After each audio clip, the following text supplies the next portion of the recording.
Hello అండి, అందరికీ నమస్కారం. కచ్చపి టాక్స్ ఛానల్కి స్వాగతం. నా పేరు దీప్తి. మనం సూర్యదేవర రామ్మోహన్ రావు గారు రాసిన విజయం అనే నవలని చెప్పుకుంటున్నాం. ఇంతకు ముందు భాగంలో ఏం జరిగిందంటే, రిక్కీ సహాయంతో అణుబాంబులున్న బాక్సును కనిపెట్టడానికి పోలీస్ వాహనాలన్నీ బయలుదేరాయి. ఆ తర్వాత ఏం జరగబోతుందో ఇప్పుడు మనం తెలుసుకుందాం. లేట్ చేయకుండా నవలని మొదలు పెట్టేద్దాం.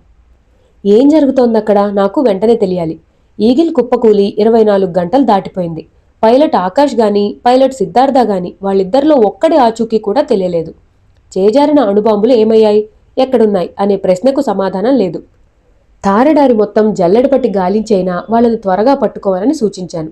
ఫలితం లేకుండా పోయింది. ఇది మన వల్ల సాధ్యం కాని పనా అంటూ సూటిగా అడిగాడు జనరల్ చౌదరి. అది ఎయిర్ ఫోర్స్కు చెందిన 6 అంతస్తుల కట్టడంలోని ప్రత్యేకమైన కాన్ఫరెన్స్ హాల్. అక్కడ ఎయిర్ ఫోర్స్కి చెందిన 3 ఉన్నతాధికారులు, ఆర్మీకి చెందిన 3 ఉన్నతాధికారులు, వారి సెక్రటరీలు మాత్రమే ఉన్నారు. అణుబాంబుల ఆచూకీ తెలియకపోవడంతో జనరల్ చౌదరికి టెన్షన్గాను గాబరాగాను కూడా ఉంది. ఈ విషయంగా పైనుంచి ఒత్తిడి పెరుగుతోంది. మరో పక్క బాంబుల్ని ఎంత త్వరగా పట్టుకుంటే అంత మంచిది.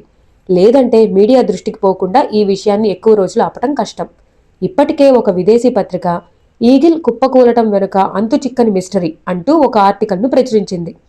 మరో ప్రముఖ దేశీయ హిందీ పత్రిక రాజస్థాన్లో రహస్య అన్వేషణ, ఈగిల్ పతనం వెనుక మిస్టరీ ఏమిటి అంటూ మరో రకమైన కథనం ప్రచురించింది.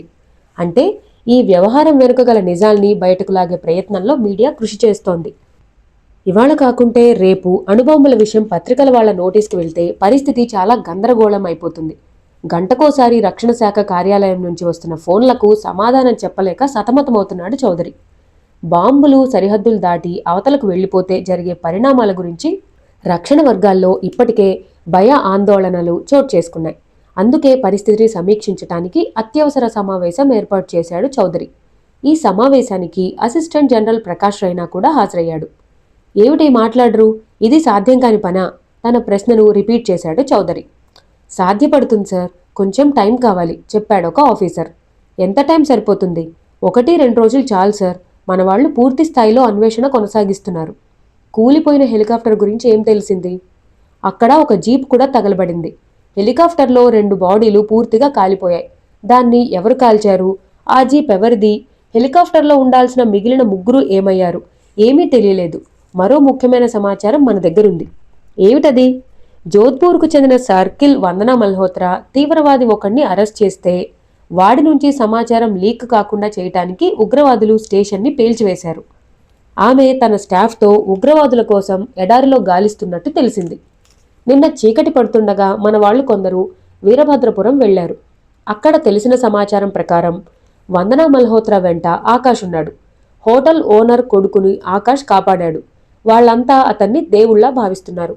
నిన్న మధ్యాహ్నమే వాళ్ళు జీపులో వెళ్లిపోయారట. ఎటు వెళ్ళింది తెలియలేదు. మరి సిద్ధార్థ, అతని సమాచారం ఏమీ తెలియలేదా? ఎడారిలో పోతున్న కొందరు వర్తకులు 3 జీపుల్లో కొందరు ప్రయాణించడం చూశారట. వాళ్లలో పైలట్ దుస్తుల్లో ఉన్న ఒక యువకుడు కూడా ఉన్నాడట. అతను సిద్ధార్థ కావచ్చని అనుమానిస్తున్నాం. అంటే అతడి వెంట ఉన్నవాళ్లు ఉగ్రవాదులని అనుకోవచ్చా? మా అనుమానం కూడా అదే. ఇవాళ ఖచ్చితంగా వాళ్ళని ట్రేస్ అవుట్ చేసి పట్టుకోగలమన్న నమ్మకం ఉంది. ఆఫీసర్ వివరణ చౌదరికి కొంత ఊరట కలిగించింది. మిస్టర్ ప్రకాష్ రైనా, మీరేదో దీర్ఘాలోచనలో ఉన్నట్టున్నారు. Any suggestion? రైనాను చూస్తూ అడిగాడు చౌదరి. లేదు సార్, ఇది సలహా కాదు, నాదో డౌటు అన్నాడు రైనా. ఎస్, అడగండి, ఏమిటి మీ డౌటు? దేశద్రోహి ఆకాష్తో సర్కిల్ వందనా మల్హోత్రా చేతులు కలపటం ఆశ్చర్యంగా ఉంది.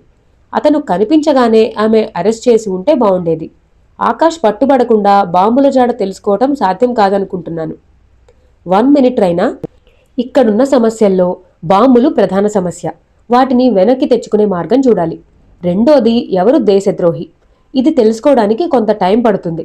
పూర్తిగా సిద్ధార్థ రిపోర్ట్ ఆధారంగా ఆకాష్ని ఇప్పుడే దేశద్రోహి అని ముద్ర వేయటం మంచిది కాదు. మొత్తం ఈ వ్యవహారం వెనుక ఎవరున్నారనేది కొంచెం ఓపిక పడితే తెలిసిపోతుంది. చౌదరి మాటలకు ఎంత వద్దనుకున్నా ఉలికి పడకుండా ఉండలేకపోయాడు రైనా. ఆ మాటలు తనను ఉద్దేశించే ఆయన పలికాడా, తనను అనుమానిస్తున్నాడా? మనసులో అతను కంగారును అణుచుకునే లోపల ఆ సమావేశం ముగిసింది. వర్షం పెరగలేదు. తడి పొడి చినుకులు రాలుతున్నాయి.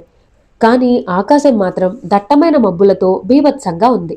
దూరంగా గగనసీమలో మెరుపుతీగలు అన్ని దిక్కుల వరకు సాగుతూ పెద్దగా ఉరుముతోంది.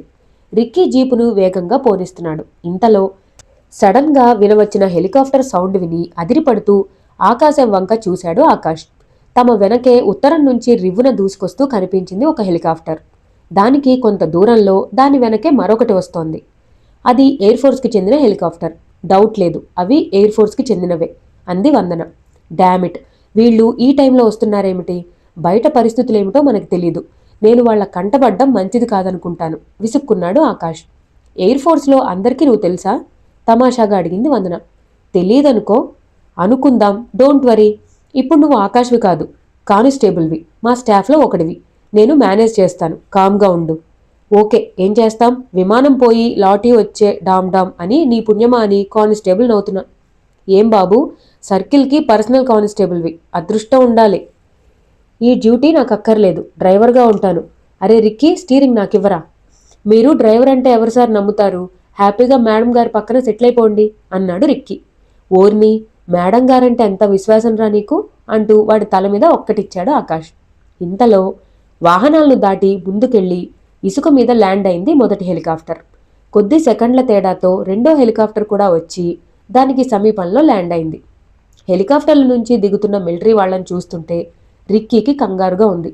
మనం తప్పించుకోవడం సాధ్యం కాదు, వాళ్ళకి సమీపంగా జీపు ఆపుచేయి అన్నాడు ఆకాష్. హెలికాప్టర్లకు 50 గజాల దూరం యువతలగా తన జీపు ఆపాడు రిక్కీ. దాని పక్కనే రెండో జీపు, ఆ పక్కనే వ్యాను వచ్చి ఆగాయి. నువ్వు జీపు దిగకు, నే వెళ్ళి మాట్లాడతాను అంటూ ఆకాష్ను హెచ్చరించి జీప్ దిగింది వందన. హెలికాప్టర్ల నుంచి మొత్తం 15 మంది మిలిటరీ జవాన్లు దిగారు. వారిలో 2 ఎయిర్ ఫోర్స్ అధికారులు ఉన్నారు. అయితే వాళ్లలో ఒక్కడు ఆకాష్కు పరిచయం ఉన్నవాడు లేకపోవటం అతడి అదృష్టమనే చెప్పుకోవాలి. పైగా తనిప్పుడు ఎయిర్ ఫోర్స్ పైలట్ యూనిఫామ్లో లేడు, సివిల్ డ్రెస్లో ఉన్నాడు. కాబట్టి తనను చూసినా వాళ్లు గుర్తుపట్టే ఛాన్స్ లేదు. వందన జీప్ దిగి ముందుకొచ్చింది. అటుపక్క వెహికల్స్ నుంచి ఎస్ఐ సుధీర్, ఎస్ఐ రామ్లాల్ ఇద్దరూ కూడా కిందకి దిగి వందన వైపు వచ్చారు. సారీ ఫర్ ద ట్రబుల్ అంటూ ఒక అధికారి వందన వైపు వచ్చాడు. అతన్ని అనుసరించి మరో 2 కూడా వెహికల్స్ వైపు వచ్చారు. It's all right, I'm Vandana Malhotra, Jodhpur circle ఇన్స్పెక్టర్ని. వీళ్లంతా నా స్టాఫ్. చెప్పండి ఆఫీసర్, మమ్మల్ని ఎందుకు ఆపారు? పొలైట్గా అడిగింది వందన. మీరంతా ఇటుగా ఎక్కడికి వెళ్తున్నారు అడిగాడు ఎయిర్ ఫోర్స్ ఆఫీసర్.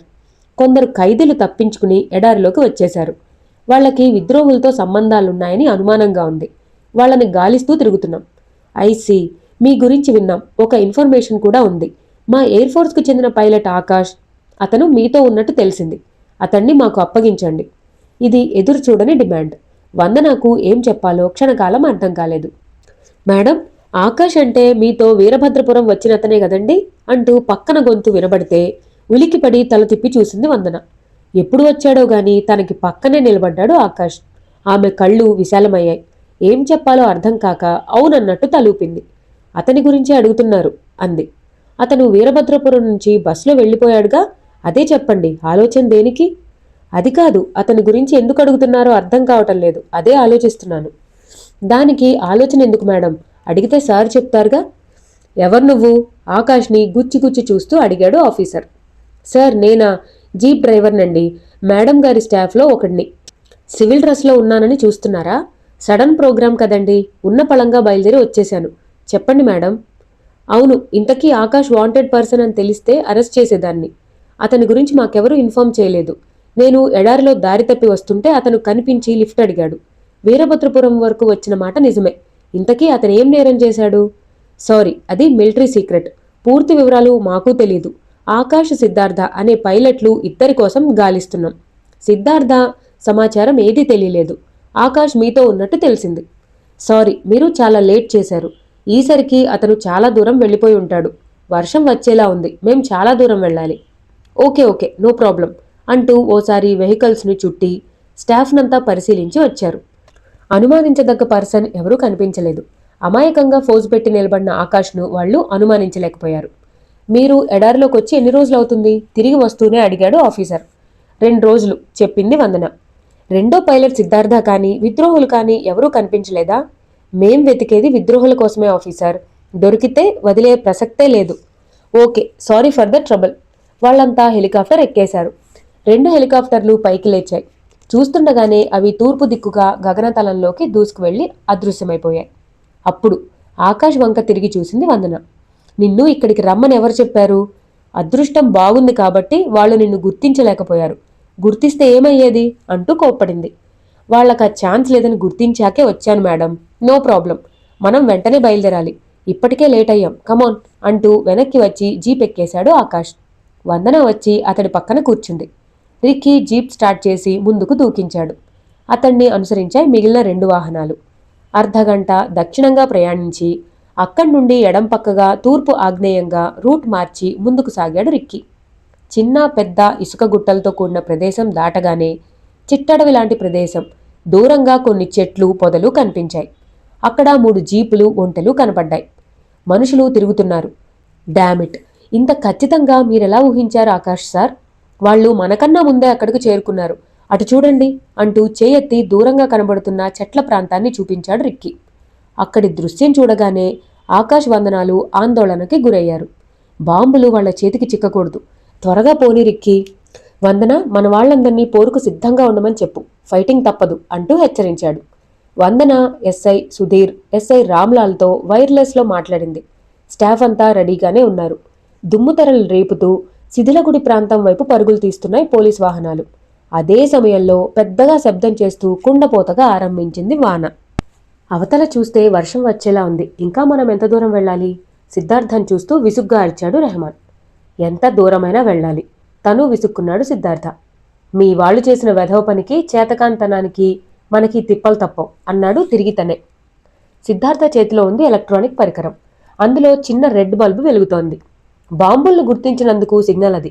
అందులో నీడిల్ తూర్పు దిక్కునే చూపిస్తోంది. వారు ప్రయాణిస్తున్న జీపు నెమ్మదిగా ప్రయాణిస్తోంది. దాన్ని అనుసరించి మిగిలిన 2 జీపులు ఫాలో అవుతున్నాయి. వాటికి వెనగ్గా కుస్రు వర్గం తమ ఒంటెల్ని పరుగులెత్తిస్తున్నారు. జరిగిన దానికి చాలా కోపంగా ఉన్నాడు సిద్ధార్థ. తన వాళ్ల జాగ్రత్త మూలంగా జరిగిన పొరపాటిది కాబట్టి రెహమాన్ మౌనం వహించక తప్పలేదు. పావుగంట క్రితమే సిద్ధార్థ చేతిలోని పరికరం బాంబుల ఉనికిని పసిగట్టింది. అది చూపిస్తున్న దిశలో ముందుకు కదులుతున్నారంతా. పరికరం చూపిస్తున్న దిశగా ఎగువకు చూశాడు సిద్ధార్థ. ఎడారి మధ్యలో కొంతమేర రాతి ప్రదేశం ఉంది. అక్కడ చుట్టూ ఇసుక గుట్టలతో పాటు రాతి ప్రదేశం వెంట చెట్లు పొదలు కూడా కనబడుతున్నాయి. వాటి మధ్య శిథిలమైన కట్టడం ఏదో ఉంది. పరికరంలో నీడిల్ ఆ చెట్ల వైపే చూపిస్తోంది. రిక్కీ ఆ చెట్ల దగ్గరే ఉన్నాడనుకుంటున్నాను. వాడి దగ్గర గన్ ఉంది. మనం అలర్ట్గా ఉండాలి హెచ్చరించాడు సిద్ధార్థ. అక్కడ ఎవరూ ఉన్నట్టు లేదు. పైగా వాడి ఒంట అక్కడెక్కడో మనకు తారసపడింది. ఆ బాక్స్ని ఇక్కడే ఎక్కడో దాచిపెట్టి వాడు వెళ్ళిపోయి ఉండాలి. కావచ్చు, మన జాగ్రత్తలో మనం ఉంటే తప్పులేదు. అదీ కరెక్టే. అప్పటికే చిటపటమంటూ చినుకులు రాలటం ఆరంభమైంది.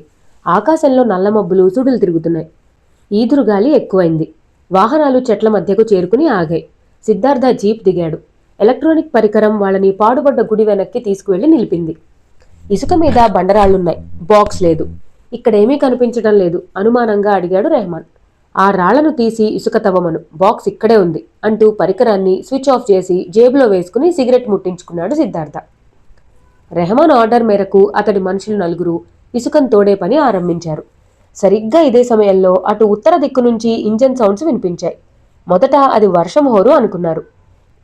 ఎవరో వస్తున్నారు. అరే ఖుస్రు, అదేమిటో చూడు, జీప్ సౌండ్లా ఉంది అని అరిచాడు రెహమాన్. ఖుస్రు కొంచెం దూరం వెనక్కి పరిగెత్తుకెళ్లాడు. ఉత్తరంగా దూసుకొస్తున్న పోలీస్ వాహనాలు 3 చూడగానే కంగారు పడుతూ వెళ్లినవాడు వెళ్ళినట్టే వేగంగా వెనక్కి పరిగెత్తుకొచ్చేశాడు. 3 వాహనాల్లో పోలీసులు వచ్చి పడుతున్నారు. గెట్ రెడీ అని అరిచాడు బిగ్గరగా. ఆ మాటలు వింటూనే చికాగ్గా నుదురు రుద్దుకున్నాడు సిద్ధార్థ. డామిట్, బ్యాడ్ టైం అంటే ఇదే. ఎంతో పకడ్బందీగా రూపొందించిన ప్లాను మీ వాళ్ల మూలంగా రసాభాస అయిపోయింది. వాళ్లతో మనం పోరాడుతూ కూర్చుంటే పనులు కావు. నీ మనుషులతో చెప్పు, వాళ్ళని ఆపమను. ఈ లోపల బాక్స్ తీసి సేఫ్గా అవతలకు తీసుకుపోదాం అంటూ రెహమాన్కి సూచించాడు. Okay mister Siddhartha, take it easy. ప్రతిసారి నువ్వు మా వాళ్ల చేతకాంతనాన్ని గుర్తు చేయనక్కర్లేదు. అరే ఖుస్రు, మీరంతా త్వరగా వెళ్ళండి. పోలీసులు ఈ ప్రదేశానికి రాకుండా దూరంగానే ఆపండి. ఎవడూ మిగలకూడదు. అందర్నీ తుడిచిపెట్టేయండి. ఈ లోపల మేం బాక్స్ని తీసి సేఫ్గా తరలిస్తాం. పోండి, క్విక్ అంటూ తన మనుషులకి ఆర్డర్ వేశాడు. సిద్ధార్థ, రెహమాన్తో పాటు 10 మంది ముఖ్యులు అక్కడ మిగిలారు. మిగిలిన వాళ్లంతా ఆయుధాలు అందుకుని పోలీసులను ఆపటానికి ఎగువకు పరుగులు తీశారు. కొందరు ఒంటెల మీద, కొందరు ఒక జీప్ మీద, మిగిలిన వాళ్లు పరుగులు తీశారు. కాసేపు అరుపులు కేకలతో హడావిడి. అక్కడికి 1/2 ఫర్లాంగ్ దూరం ఎగువకు చేరుకుని అక్కడ చెట్టు పుట్టల్ని కవర్ చేసుకుని వస్తున్న వాహనాల మీదకు వాళ్లంతా కాల్పులు ఆరంభించారు. అటు దూసుకు వస్తున్న వాహనాల్లోని ఆకాష్, వందన, మల్హోత్రాలు, మిగిలిన స్టాఫ్ ఉన్నారు. అందరికీ పాడుబడ్డ గుడి దగ్గర హడావిడి కనిపిస్తూనే ఉంది. వాళ్లు కాల్పులు ఆరంభించగానే దూరంలో తమ వాహనాల్ని ఆపేశారు. ఆకాష్, వందనాలు గన్స్ అందుకుంటూ జీప్లోంచి దూకేశారు. అటు నుంచి ఎస్ఐ సుధీర్, ఎస్ఐ రామ్లాల్లు వందన వద్దకు పరిగెత్తుకు వచ్చారు. సుధీర్, కొంతమందిని తీసుకుని నువ్వు ఇటు కుడిపక్కగా వెళ్ళు. రామ్లాల్, నువ్వు కొంతమందితో ఎడం పక్క కవర్ చేయి. ఆకాష్, నేను అటు దక్షిణం వైపు వెళ్తాం. ఒక్కడు ప్రాణాలతో మిగలకూడదు. అవసరమైతే మొత్తం అందర్నీ తుడిచిపెట్టేయండి, క్విక్ అంటూ ఆర్డర్ వేసింది వందన. వెంటనే తమ స్టాఫ్తో చెరో పక్క పరుగులు తీస్తూ చెట్టు పుట్టల్ని కవర్ చేసుకుని ప్రత్యర్థుల మీద కాల్పులు సాగిస్తూ ముందుకెళ్లిపోయారు వాళ్ళు. రిక్కీ, నువ్వు ఇక్కడే ఉండు, మేం దక్షిణం వైపు వెళ్తున్నాం అంటూ రిక్కీని అక్కడే దించి తను జీప్ స్టార్ట్ చేసింది వందన. ఆమె పక్కన కూర్చున్నాడు ఆకాష్. రిక్కీ రోషంగా చూశాడు. సారీ మేం సాబ్, వాళ్ళు నా బింటూని అన్యాయంగా చంపేశారు. నేనెలా ఊరుకుంటాను? చావోరేవో తేల్చుకుంటాను. ఆ కుసురుగాణ్ణి కాల్చి చంపందే నాకు నిద్రపట్టదు అని అరుస్తూ రెండో జీప్ వైపు పరుగు తీశాడు. జీప్ సౌండ్లో వాడి మాటలు వందనాకి వినపడలేదు. వినబడితే ఏం చెప్పేదో తెలియదు కానీ రిక్కీ మాత్రం వెళ్లి రెండో జీప్లో కూర్చున్నాడు. తన గన్ని లోడ్ చేసుకుని జీప్ని స్టార్ట్ చేసి ముందుకి దూకించాడు. ఒంటెలపైన కూర్చుని కాల్పులు జరుపుతున్న ఆగంతుకుల వైపు కాల్పులు జరుపుతూ అటే పోనిచ్చాడు. అరుపులు, కేకలు, తుపాకీ చప్పుళ్లతో ఆ ప్రాంతమంతా మారుమోగుతోంది. అదే సమయంలో కుండపోతగా వర్షం వేరే ఆరంభించింది. అయినా పోరాటం ఆగలేదు. చూస్తుండగానే నలుగురిని చంపేశాడు రిక్కీ. 3 ఒంటెల్ని కుప్పకూల్చాడు. అతడి జీప్ వైపు గుళ్లు దూసుకొస్తున్నాయి. జీప్ని దారుణంగా నడుపుతున్నాడు రిక్కీ. బుసలు కొడుతున్న ఆంబోతులా అది రౌండ్లు కొడుతూ ప్రత్యర్థుల రేంజ్కి అందకుండా పరుగుతీస్తోంది. 3 నిమిషాల తర్వాత రిక్కీ కంటపడ్డాడు కుసురు. ఒంటెపైన కూర్చుని అటు పోలీసుల వైపు కాల్పులు జరుపుతున్నాడు. ఆలోచించలేదు రిక్కీ. జీప్ని కుసురు దిశగా దూకిస్తూ అటూ ఇటూ తన వైపు కాల్పులు జరుపుతున్న వాళ్ళని ఏరి పారేస్తున్నాడు. అరుపులు, ఆర్తనాదాలు, ఎవరు బ్రతికారు ఎవరు చచ్చారో తెలీదు. అటు చూస్తే పట్టపగలే చీకట్లు కమ్ముకున్నాయి. కుండలతో కుమ్మరిస్తున్నట్టు వర్షం పడుతోంది. ఉరుములు, మెరుపులతో ఆకాశం బీభత్సంగా ఉంది. జీపు కుసురు ఒంటెను సమీపిస్తోంది. ఇంతలో ఎవడో జీపు వైపు గ్రనేట్ విసిరాడు. అది గమనిస్తూనే జీపులోంచి ఎగిరి బయటకు దూకేశాడు రిక్కీ. గ్రనేట్ జీపును తాకగానే తన ప్రతాపం చూపించింది. దారుణమైన విస్ఫోటనం. జీప్ తునాతునకలైంది. దట్టమైన పొగలు, మంటలు చివ్వున ఎగిశాయి. కిందపడి లేస్తూనే గన్తో కాల్పులు జరుపుతూ కుసురు వైపు పరుగు తీశాడు రిక్కీ. చివరి క్షణం వరకు కుసురు రిక్కీని గమనించలేదంటే ఆశ్చర్యం లేదు. రిక్కీ తుపాకీ గుళ్లకి కుసురు ఒంటె నేల కొరిగిపోయింది. దానిమీద కుసురు తల్లకిందులా ఎగిరిపడ్డాడు. పడి లేచే లోపల రిక్కీ మెరుపులా దూసుకొచ్చేశాడు. నా బింటూని చంపుతావురా కుక్క, అమాయకమైన ఒంటె అది, ఏం చేసిందిరా నిన్ను, అయిపోయావుబే అని అరుస్తూ కుసురు గన్ అందుకునే లోపల వాణ్ణి దారుణంగా కాల్చి చంపేశాడు రిక్కీ. ఎంత వేగంగా వెళ్లాడో అంతే వేగంగా వెనుతిరిగి దొరికిన వాణ్ణి దొరికినట్టు ఏరిపారేస్తూ దూరంగా పరుగు తీశాడు. ఇంతలో బెదిరి అటుగా పరిగెత్తుకు వస్తూ కనిపించింది ఒక ఒంటె. దాని కళ్ళాలందుకుని ఆపి దానిపైకి ఎక్కి కూర్చుని అదిలించాడు. అది దక్షిణ దిశగా పరుగు తీసింది. ఈ లోపల పోరు ఆరంభమైన క్షణంలో వర్షం కూడా ఆరంభించటం రెహమాన్కి ఇబ్బందికరమైన పరిణామం. ఇసుక తడిసిపోవడం చేత చకచకా చేతులతో ఇసుకను తోడి గొయ్యి తీయటం వాడి మనుషులకు కష్టంగా ఉంది. పైగా ఓ పక్కన గొయ్యి తీస్తుంటే మరో పక్కన వర్షం నీటికి ఇసుక జారి గొయ్యి పూడుకుపోతోంది. దాంతో 1/2 డజను మంది 10 నిమిషాలు నిర్విరామంగా కష్టపడితే గాని బాక్సు బయటకు రాలేదు. బాక్సును చూడగానే రెహమాన్ ముఖం సంతోషంతో విచ్చుకుంది.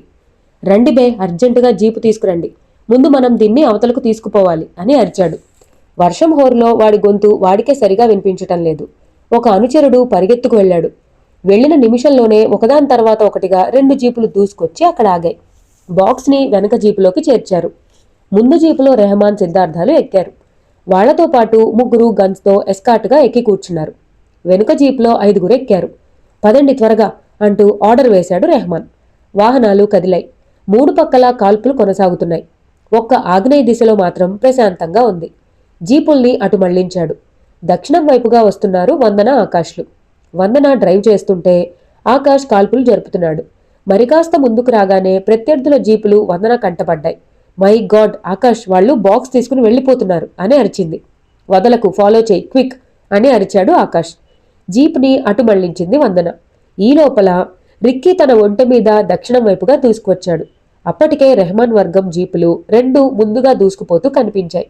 వాటిని తరుముతూ వందనా మేడం జీపు వెళ్తోంది. ఇక ఆలస్యం చేయకుండా తన ఒంటెను వాళ్ల వెనకే దౌడు తీయించాడు రిక్కీ. వాళ్లంతా వెళ్లిపోయిన చాలాసేపటి వరకు అక్కడ పోరాటం కొనసాగుతూనే ఉంది. ఆ పోరాటంలో ఇరు వర్గాలు భారీగానే నష్టపోయాయి. అయితే పోలీసులు 5 మాత్రం ప్రాణాలు కోల్పోగా ప్రత్యర్థులు సుమారు 20 మంది హతమారిపోయారు. 5 ప్రాణాలతో పట్టుబడగా 3 పరిస్థితి ఆందోళనకరంగా ఉంది. సుమారు అర్ధగంట పైగా సాగిన ఆ పోరాటం ఆఖరివాడు కూడా లొంగిపోవడంతో అంతమైంది. ఎస్ఐ సుధీర్, రామ్లాల్లు అద్భుతమైన ధైర్య సాహసాలు ప్రదర్శించారు. పోరాటం ముగిసిన వెంటనే ఓసారి ఆ ప్రాంతమంతా తిరిగి చూశారు. ఎటు చూసినా 10 ఒంటెలు చచ్చిపడున్నాయి. మిగిలినవి పారిపోయాయి. చెల్లాచెదురుగా శవాల్ని ఒక చోటకు చేర్చారు. తమ పోలీసుల మృతదేహాలు 5ంటిని వ్యాన్లోకి చేర్చారు. వ్యాన్లో వైర్లెస్ సిస్టమ్ లేదు. అటు వందనా మేడం పొజిషన్ ఏమిటో తెలియదు. ఆమె రాక కోసం ఎదురు చూస్తూ పోలీసులంతా అక్కడే ఆగిపోయారు. మన వెనుక పోలీస్ జీప్ వస్తోంది, మనం తప్పించుకోవాలి, పోనీ త్వరగా పోని అంటూ డ్రైవర్ని హెచ్చరిస్తున్నాడు రెహమాన్. సిద్ధార్థ అసహనంగా చూశాడు. అదే నాకు అర్థం కావటం లేదు. ఈ చోటుకి పోలీసులు ఎలా వచ్చారు అడిగాడు. నాకు మాత్రం ఏం తెలుసు, బహుశా ఆ కుర్రాడు రిక్కీ పని అయి ఉంటుందిది అన్నాడు రెహమాన్. లేదు, అలా అనుకున్నా ఇప్పటికిప్పుడు అంతమంది పోలీసులు ఎడార్లోకి ఎలా వస్తారు? వాళ్ళు ఆల్రెడీ ఈ ప్రాంతాల్లో ఎక్కడో ఉండాలి. కావచ్చు, మనం ఇప్పుడు తప్పించుకోవటం ముఖ్యం. ఎన్ని జీపులు మన వెంటబడ్డాయి? ఒక్కటే వస్తోంది.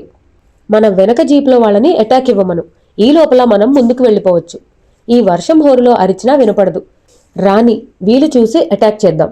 రెహమాన్ మాటల్లో నిజముంది. వర్షం హోరులో తమ మాటలు తమకే సరిగ్గా వినిపించటం లేదు. తోచిన దిక్కుగా పరుగు తీస్తున్నాయి జీపులు. వాటిని క్లోజ్గా 200 గజాల దూరంలో అనుసరించి వచ్చేస్తోంది పోలీస్ జీపు. అందులోంచి అప్పుడప్పుడు కాల్పులు జరుపుతున్నాడు ఆకాష్. ప్రతిగా వెనుక జీపులో రెహమాన్ మనుషులు కూడా కాల్పులు జరుపుతున్నారు. త్వరగా పోనీ వందన, మనమింకా క్లోజ్గా వెళ్ళాలి హెచ్చరించాడు ఆకాష్. ఇంతకన్నా స్పీడ్ వెళితే ఈ వర్షంలో జీపు తల్లకిందులవుతుంది అంది వందన. అయినా యాక్సిలేటర్ని చివరికంటా తొక్కేసింది. ఇసుక మీద రివ్వున దూకుతోంది జీపు. క్రమంగా ముందు జీపుకి 100 గజాల సమీపంలోకి వచ్చేసింది. సరిగ్గా అప్పుడు ప్రత్యర్థుల జీపులోంచి రివ్వున ఎగిరి వచ్చాయి 2 గ్రనేట్లు. అవి సరిగ్గా పోలీస్ జీప్కి 10 గజాల ముందు పడి దారుణంగా పేలిపోయాయి. పెద్ద గుంట ఏర్పడింది. జీపుని కంట్రోల్ చేయటం సాధ్యం కాలేదు వందనాకి. అది బాంబులు సృష్టించిన గోతిలో పడి తిరగబడిపోయింది. అంతే, జీపులోంచి ఎగిరి చెరో పక్క పడిపోయారు వందన, ఆకాష్లు. లేచి చూసేసరికి జీపులు దూరమవుతూ కనిపించాయి. వందన, ఆర్ యు ఓకే? లేచి వస్తూ అడిగాడు ఆకాష్. ఐఎమ్ ఓకే అంది లేచి వస్తూ వందన. ఇద్దరూ కలిసి జీప్ని లేపాలని చూశారు. కానీ దాని పరిస్థితి చూస్తే ఇక స్టార్ట్ కాదు అనిపించింది. ఇంజన్తో సహా ముందు భాగం గోతిలోని ఇసుకలో కూరుకుపోయింది. వెనక టైర్లలో ఒకటి ఊడి అవతల పడింది. ఓ షిట్, అందుకే అన్నారు ఆడపిల్ల డ్రైవింగ్ చేస్తే అనర్థమని. అలా ఎందుకన్నారో ఇప్పుడు అర్థమవుతోంది అన్నాడు ఆకాష్. ఆ మాటలు వింటూనే విసురుగా అతడి ముందుకు వచ్చేసింది వందన. అలా చెప్పిన వాడెవడో వాణ్ణి చితక తన్నాలి. అసలేమనుకుంటున్నావు నువ్వు? నా డ్రైవింగ్ ఇంత చండాలంగా ఉందా? నా మూలానే అనర్థం జరిగిపోయిందా అంటూ నిలదీసింది. అరే, అంత కోపం దేనికి మేడం? ఇప్పుడు నేనేమంత తప్పుగా అన్నానని? అక్కడ బాంబు పేలిందని తెలుసు కదా. జీబుని పక్కకు మళ్లిస్తే ఈ అనర్థం జరిగేది కాదు కదా. నిజం చెప్పటమే నిష్ఠూరమా? నాకు తెలుసు, నన్ను టీజ్ చేయాలని చూస్తే ఊరుకోను. వస్తున్న వేగంలో జీపుని మళ్లించడం జరిగే పని కాదు. నన్నేం చేయమంటావు? నువ్వేం చేస్తావన్నది కాదు సమస్య. అవతల వాళ్ళు వెళ్ళిపోతున్నారు. మనం వాళ్ళని ఎలా ఫాలో చేయాలి? ఎలా అంటే అలా, అటు చూడు అంది వందన. అటు చూశాడు ఆకాష్.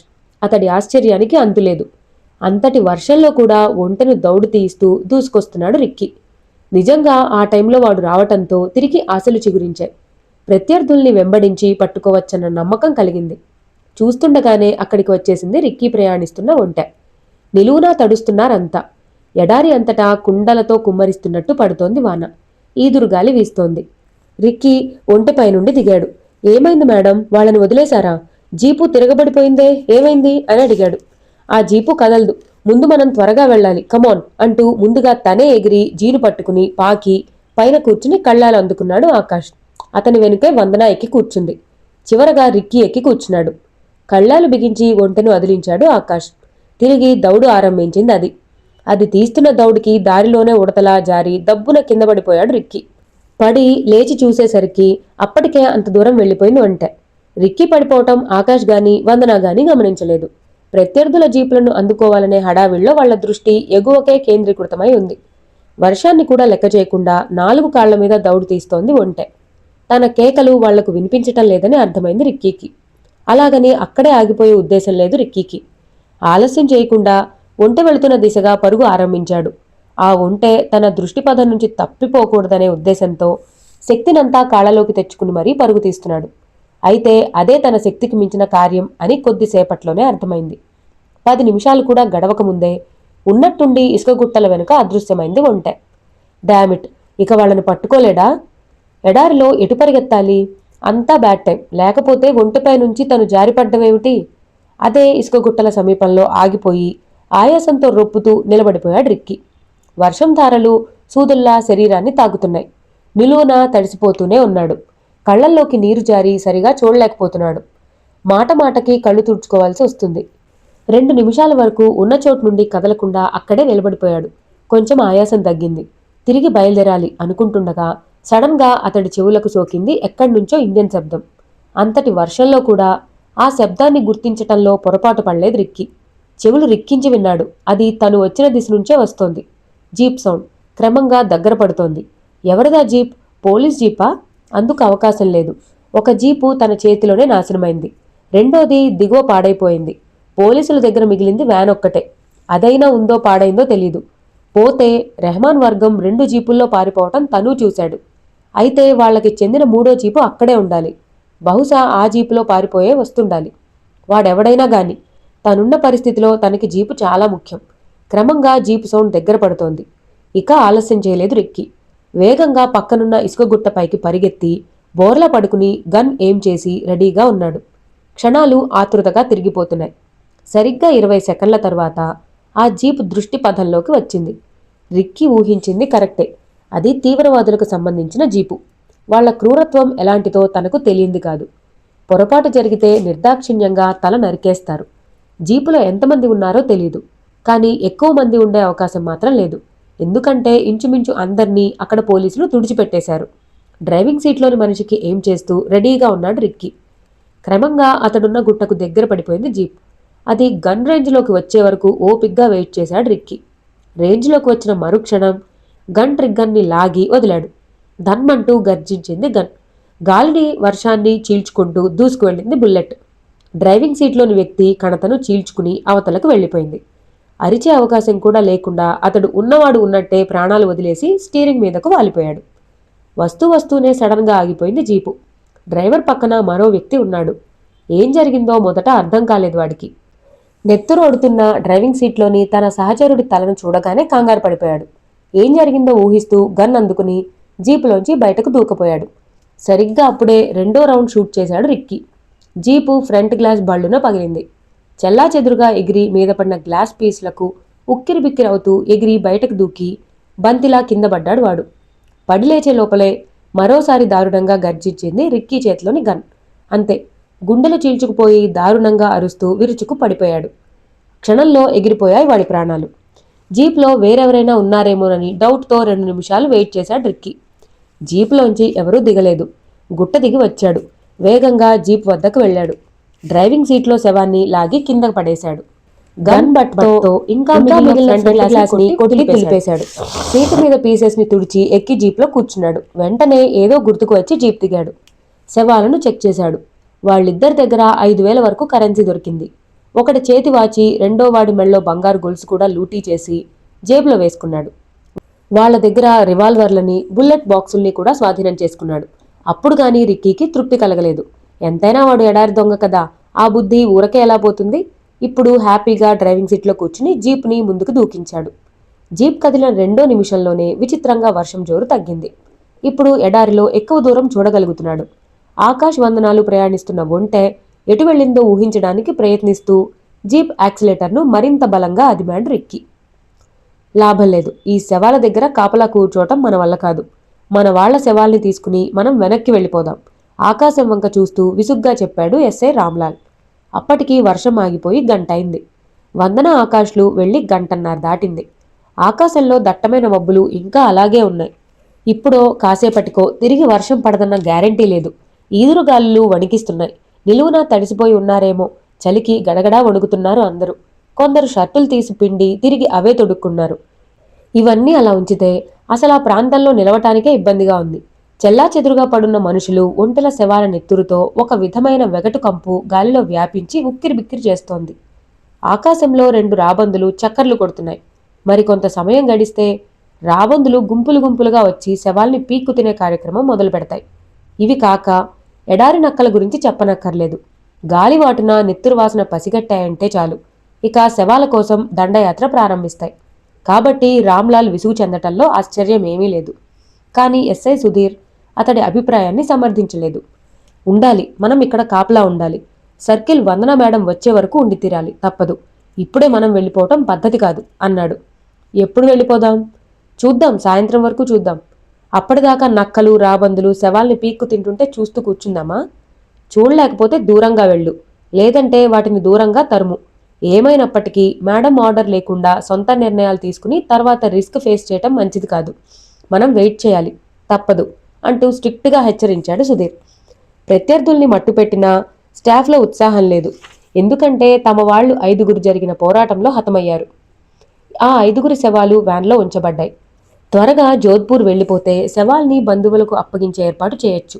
అసలు ఇక్కడ జరిగిన ఎన్కౌంటర్ గురించి పైవాళ్లకు తెలియపరచాలన్నా అవకాశం లేకుండా ఇక్కడ చిక్కుబడిపోయారంతా. సుధీర్ మాటలకి ముఖం మార్చుకుని దూరంగా వెళ్లిపోయాడు ఎస్ఐ రామ్లాల్. ఇంతలో సడన్ గా వినవచ్చింది వారికి హెలికాప్టర్ సౌండ్. ఆకాశం వంక చూశాడు సుధీర్. దక్షిణ ఈశాన్యంగా గగనతలంలో ఒక హెలికాప్టర్ ఇటే దూసుకొస్తూ కనిపించింది. అది తక్కువ ఎత్తులోనే ఎగురుతూ వస్తోంది. అది మిలిటరీ హెలికాప్టర్. ప్రస్తుతం తామున్న పరిస్థితిలో తమకు సాయం కావాలంటే ఎవరో ఒకరిని కాంటాక్ట్ చేయక తప్పదు. తాము జరిపింది దేశ విద్రోహుల మీద దాడి. అంచేత మిలిటరీ సాయం కోరితే తప్పేం లేదు. అందుకే ఎక్కువగా ఆలోచించలేదు సుధీర్. తెల్లటి జేబు రుమాలు ఒకటి అందుకుని దాన్ని గాల్లో ఊపుతూ హెలికాప్టర్కు సిగ్నల్ ఇస్తూ ఓపెన్ ప్లేస్లోకి పరిగెత్తాడు. అతడి ప్రయత్నం వృధా కాలేదు. హెలికాప్టర్ పైలట్ వెంటనే గుర్తించాడు అతన్ని. కొద్ది సెకండ్లలోనే ఆ హెలికాప్టర్ వచ్చి ఎస్ఐ సుధీర్కు 50 గజాల దూరంలో ఇసుక మీద ల్యాండ్ అయింది. అందులో పైలట్ కాక 3 ఉన్నారు. వాళ్లలో 2 సోల్జర్స్, ఒకతను మిలిటరీ అధికారి. వాళ్ళు 3 హెలికాప్టర్ దిగి ముందుకొచ్చారు. అంత దూరంలోని పోలీస్ వ్యాన్ని, అక్కడున్న పోలీసుల్ని ఆశ్చర్యంగా చూస్తూ సుధీర్ ముందుకొచ్చాడు అధికారి. Hello officer, I'm Sudheer, SI Sudheer. వాళ్లంతా మా స్టాఫ్ అంటూ తనను తాను పరిచయం చేసుకున్నాడు Sudheer. Hello, I'm major Ravindra. What is going on here? ఆశ్చర్యంగా అడిగాడాయన. నిజానికి ఆయన చూసింది పోలీసుల్నే. అవతల చెట్లు పొదల వెంట పడున్న శవాల్ని ఆయన గమనించలేదు. ఈ లోపల ఎస్ఐ రామ్లాల్ కూడా వచ్చి వారితో జాయిన్ అయ్యాడు. పరస్పర పరిచయాలయ్యాక చెప్పాడు సుధీర్. ఇక్కడ ఉగ్రవాదులతో జరిగిన ఎన్కౌంటర్లో మా వాళ్లు 5 పోయారు. మా సర్కిల్ మేడం వందన, పైలట్ ఆకాష్లు కొంతమందిని తరుముకుంటూ వెళ్ళి ఇంకా తిరిగి రాలేదు. మీ హెల్ప్ కావాలి అన్నాడు. పైలట్ ఆకాష్ ఇక్కడికొచ్చాడా? నమ్మలేనట్టు అడిగాడు మేజర్ రవీంద్ర. మాతోనే ఉన్నారు సాబ్. ఇంకా చెప్పాలంటే అణుబాంబుల్ని రక్షించుకోవడం కోసం ఈ పోరాటం. పైలట్ సిద్ధార్థ ఏమయ్యాడు? అతను ఉగ్రవాదుల వెంట ఉన్నాడు. జరిగిన అనర్థానికి మూలం అతడే. పూర్తి వివరాలు నాకు తెలియదు, కానీ ఆకాష్ వందనాల మాటలు కొన్ని నేను విన్నాను. మై గాడ్, ఆకాష్ సిద్ధార్థాలు కనబడగానే అరెస్ట్ చేయమని ఆర్డర్స్ ఉన్నాయి. మేము ఎడారి మొత్తం గాలిస్తోంది బాంబుల కోసమే.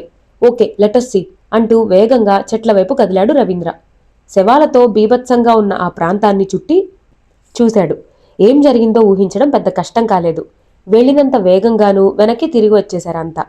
మేజర్ రవీంద్ర హెలికాప్టర్ వద్దకు వెళ్లి వైర్లెస్లో ఎవరితోనో 2 నిమిషాలు మాట్లాడి వచ్చాడు. ఉగ్రవాదుల లీడర్ ఎవరు? తిరిగి వచ్చాక అడిగాడు. రెహమానట, రిక్కీ చెప్పాడు అన్నాడు సుధీర్. రిక్కీ ఎవరు? వాడో ఎడారి దొంగ. అసలేం జరిగిందంటే అంటూ తనకు తెలిసినంతవరకు జరిగింది వివరించాడు సుధీర్. డోంట్ వర్రీ, ప్రస్తుతం air force general mister Chaudhary ఈ వ్యవహారాన్ని సమీక్షించడానికి స్వయంగా వచ్చున్నారు. నేను మాట్లాడాను. అరగంట లోపల ఆయన ఇక్కడ ఉంటారు. ఈ లోపల ఆ బాంబులతో ఉగ్రవాదులు ఎటు వెళ్తున్నారో కనిపెట్టి రావటానికి హెలికాప్టర్ని పంపిస్తాను అంటూ వెళ్లి పైలట్కి సూచనలిచ్చి వచ్చాడు రవీంద్ర. హెలికాప్టర్ గాల్లోకి లేచి తూర్పు ఈశాన్యంగా వేగంగా వెళ్లి అదృశ్యమైంది. ఇది నమ్మలేకపోతున్నాను. 3 రోజులుగా మేం గాలిస్తున్నాం, అయినా మాకు చిన్న క్లూ కూడా లభించలేదు. చూస్తుంటే ఇక్కడ పెద్ద పోరాటమే జరిగిందనిపిస్తోంది. అసలు మీ పోలీస్ వాళ్ళు ఎడారిలోకి ఎందుకొచ్చారు? చెరో సిగరెట్ ఆఫర్ చేస్తూ అడిగాడు రవీంద్ర. సుధీర్, రామ్లాల్, రవీంద్ర అంతా సిగరెట్లు ముట్టించుకున్నారు. ఈసారి మొదట్నుంచి ఏం జరిగిందో రామ్లాల్ వివరంగా ఆయనకు అర్థమయ్యేలా చెప్పాడు. సరిగ్గా 20 నిమిషాల తరువాత 3 హెలికాప్టర్లు అటుగా దూసుకొస్తూ కనిపించాయి. అందులో ఒకటి రవాణా హెలికాప్టర్. స్వయంగా air force general mister Chaudhary సాబ్ వస్తున్నారు. బీ అలర్ట్ అంటూ పోలీసుల్ని హెచ్చరించాడు మేజర్ రవీంద్ర. ఒకటి తర్వాత ఒకటిగా వచ్చి హెలికాప్టర్లు 3 దూరంగా ల్యాండ్ అయ్యాయి. ఒక హెలికాప్టర్లోంచి జనరల్ చౌదరి, అతని వెంట మరో 2 అధికారులు దిగారు. రెండో హెలికాప్టర్లోంచి 10 మంది ఆర్మీ జవాన్లు దిగారు. మూడోది అయిన రవాణా హెలికాప్టర్లోంచి 25 మంది ఎయిర్ ఫోర్స్ జవాన్లు దిగారు. హెలికాప్టర్లు ఇంజన్లు ఆఫ్ చేయబడ్డాయి. జనరల్ చౌదరికి ఫార్మాలిటీగా సెల్యూట్ చేశారంతా. Major Ravindra SI Sudhir, SI రామ్లాల్లను చౌదరికి పరిచయం చేశాడు. ముందుగా ఆ ప్రాంతాన్ని పరిశీలించడానికి బయలుదేరాడు చౌదరి. ఎస్ఐ సుధీర్ పక్క నుంచి జరిగింది వివరిస్తుండగా చౌదరి ఆ ప్రాంతమంతా తిరిగి చూశాడు. ఆ తర్వాత ఆ ప్రాంతం మిలిటరీ అధీనంలోకి వచ్చింది. మిలిటెంట్ల శవాల్ని ఫోటోలు తీయటం, వాళ్ల దగ్గర పనికొచ్చే సమాచారం ఏమన్నా దొరుకుతుందేమో వెతకటం, ఆ తర్వాత శవాన్ని పూడ్చిపెట్టడం, ఇలా అక్కడి పనులు చకచకా జరిగిపోయాయి. మీకు తెలిసి అసలు ఇక్కడ ఏం జరిగిందో చెప్పు మిస్టర్ సుధీర్ అడిగాడు చౌదరి. తనకు తెలిసిందంతా చౌదరికి వివరించాడు సుధీర్. వసీం మాలిక్ మూలంగా ఇక్కడ ఎడారిలో మిలిటెంట్లు తిరుగుతున్నారన్న సంగతి మా సర్కిల్ ఊహించి మేమంతా వాళ్ళని గాలిస్తూ బయలుదేరాం. ఈగిల్ కూలిపోవటం మేం చూశాం, కానీ బాంబుల గురించి తెలీదు. ఆకాష్ని మా మేడం కాపాడారు. దారి తప్పి 2 రోజుల పాటు ఒకరికొకరు తెలియకుండా తిరిగాం. రిక్కీ మాటల్ని బట్టి బాంబుల కోసం రెహమాన్ వర్గం ఇక్కడ రెడీగా ఉంది. సిద్ధార్థ బాంబుల్ని కనిపెట్టి రెహమాన్ వర్గానికి అందించాడు. వాళ్ళు ఒక ప్రత్యేకమైన బాక్స్లో అణుబాంబులు 2ని భద్రపరిచారు. సిద్ధార్థ వాళ్ల వెంబడే 3 జీపుల్లో ప్రయాణిస్తూ దక్షిణ నైరుతిగా ఎడారిలోని నల్లకొండ వద్ద ఆగారు.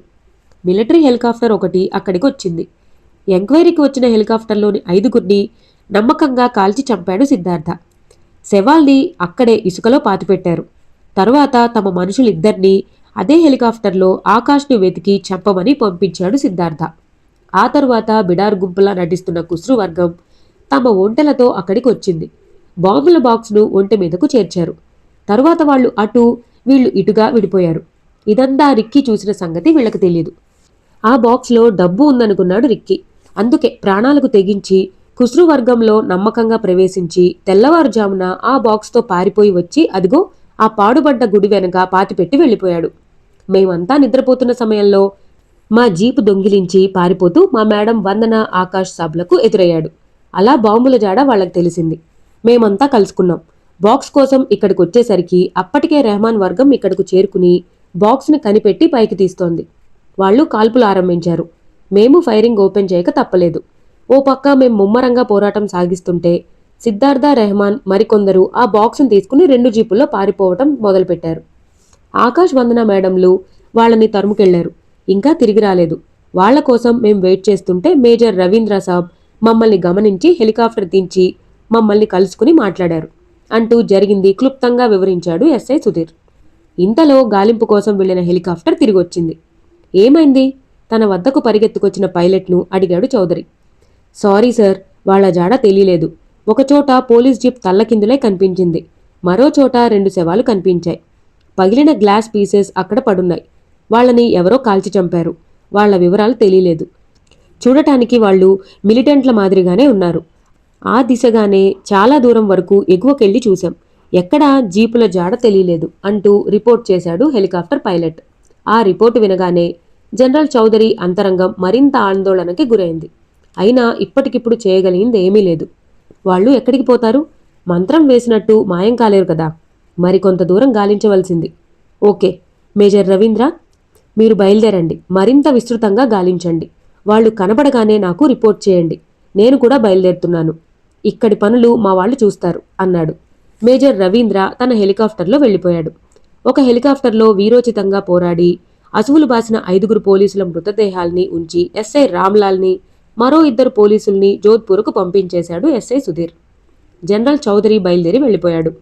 ఎస్ఐ సుధీర్తో పాటు మిగిలిన పోలీసులు, మిలిటరీ జవాన్లు అక్కడి శవాలను ఖననం చేసే పనులు ఆరంభించారు. ఇంతలో తిరిగి ఆరంభించింది సన్నటి వర్షపు జల్లు. బ్లడీ రైన్ టైం చూసి మనల్ని ఇబ్బంది పెడుతోంది. కళ్లలోకి జారుతున్న వర్షం నీటిని తుడుచుకుంటూ కామెంట్ చేశాడు ఆకాష్. మన ఇబ్బందులేవి వర్షానికి తెలియదు కానీ అటు చూడు ఆకాష్, వాళ్ళు చాలా దూరం ముందుకెళ్లిపోతున్నారు అంది కంగారుగా వందన మల్హోత్రా. ఆమె చెప్పకపోయినా అప్పటికే ఆ విషయాన్ని గ్రహించాడు ఆకాష్. ఎగువన పోతున్న రెహమాన్ వర్గం 2 జీపులు తమకు చాలా దూరంలో ఉన్నాయి. వర్షంలో అస్పష్టంగా కనిపిస్తున్నాయి. కాసేపు ఆగితే కనిపించకుండా పోవచ్చు. ఒంటెను బలంగా అదిలిస్తున్నాడు. అది 4 కాళ్ల మీద దౌడు తీస్తోంది. జారిపోకుండా అతడి నడుంని బలంగా పట్టుకుని కూర్చుంది వందన. ఇంతలో రిక్కీ గుర్తొచ్చాడు ఆమెకి. ఉలికిపడి తిరిగి చూసింది. తన వెనుక ఉండాల్సిన రిక్కీ జాడలేదు. మై గాడ్, రిక్కీ కనిపించడం లేదు అని అరిచింది. నేను కనిపిస్తున్నానా? అడిగాడు ఆకాష్. ఏయ్, జోక్ కాదు. ఈ ఫూల్ ఎక్కడో జారిపోయాడు. సరిగా చూడు, దగ్గరలో ఎక్కడన్నా కనిపిస్తున్నాడా? తల తిప్పి చూసింది వందన. కనుచూపు దూరంలో ఎక్కడా వాడు కనపడలేదు. వర్షంలో తడుస్తున్న ఆనందంలో మరింత హుషారుగా దౌడు తీస్తోంది ఒంటె. పైగా మోర చాపి నోరు తెరిచి వాన నీళ్లు తాగుతూ మరీ ఉత్సాహంగా దూకుతోంది.